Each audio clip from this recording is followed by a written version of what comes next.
him criticism, especially on social media. Speaking at a blood donation drive, he emphasized that he chooses not to respond to the political attacks, believing that his social service and the love he receives from people are his true shield.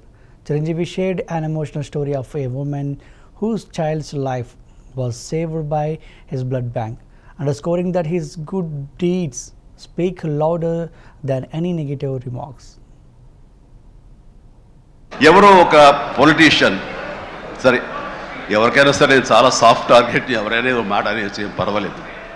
అలాగా ఒక politician నన్ను అకారణంగా నేను ఇప్పుడు politics చాలా దూరంగా ఉన్నా సరే నా గురించి ఏదో అవాకులు చవాకులు ఆయన పేలినప్పుడు ఆయన మరొక చోటకి ఏదో ఒక ముంపు ప్రాంతానికి ఆయన వెళ్ళటం జరిగింది. అక్కడ ఒక స్త్రీ ఒక ప్రౌఢ అది మిడిల్ ఏజ్ ఉంటుందేమో, మిడిల్ ఏజ్ ఆవిడ తను పట్టుకుని నానా మాటలు తిడుతుంటే నీకు ఎలా మనసు వచ్చింది చిరంజీవిని అనడానికి అది అని తిడుతుంటే నాకు అనిపించింది మామూలుగా మన మాస్ ఫ్యాన్ కదా ఆవిడ, చాలా గౌరవప్రదమైన కుటుంబంలో ఉన్నటువంటి మనిషిలాగా అనిపించింది గృహిణి.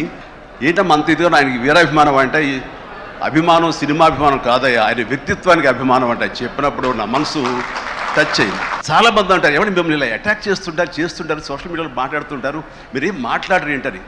నాకు నేను చేసినటువంటి మంచి కార్యక్రమాలు, నేను పొందినటువంటి ప్రేమ అభిమానం ఇదే నాకు రక్షణ కవచం.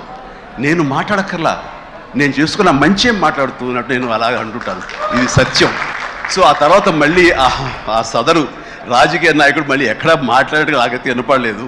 అంటే వాళ్ళకు కూడా మనసు ఉంటుంది కదా, వాళ్ళకి ఒక అంతరాత్మ ఉంటుంది కదా, వాళ్ళకి తెలుసు. ఇంటికి వెళ్ళేసరికి ఆయన అంతరాత్మ చెప్పబోయిన ఇంట్లో వైఫ్ అని చెప్పుద్ది, ఏంటి చెప్పు నోరు అని. సో ఇలా ఉంటుంది అన్నట్టు వాళ్ళ ఇది. సో మనం మాట్లాడక్కర్లేదు, మనం చేసుకుంటూ వెళ్ళిపోతూ ఉంటే కనుక ఎవరైతే ఇలాంటి రాతలు కానీ చేతలు కానీ మాటలు అంటారో వాళ్ళకి అదే సమాధానం. అందుకని నేను ఎప్పుడు దేనికి స్పందించను. ఎవరో ఒక పొలిటీషియన్ సరే ఎవరికైనా సరే చాలా సాఫ్ట్ టార్గెట్ ఎవరైనా ఏదో మాట అనేసి పర్వాలేదు. అలాగా ఒక పొలిటీషియన్ నన్ను అకారణంగా నేను ఇప్పుడు పాలిటిక్స్ చాలా దూరంగా ఉన్నా సరే నా గురించి ఏదో అవాకులు చవాకులు ఆయన పేలినప్పుడు ఆయన మరొక చోటకి ఏదో ఒక ముంపు ప్రాంతానికి ఆయన వెళ్ళటం జరిగింది. అక్కడ ఒక స్త్రీ ఒక ప్రౌఢ అది మిడిల్ ఏజ్ ఉంటుందేమో, మిడిల్ ఏజ్ ఆవిడ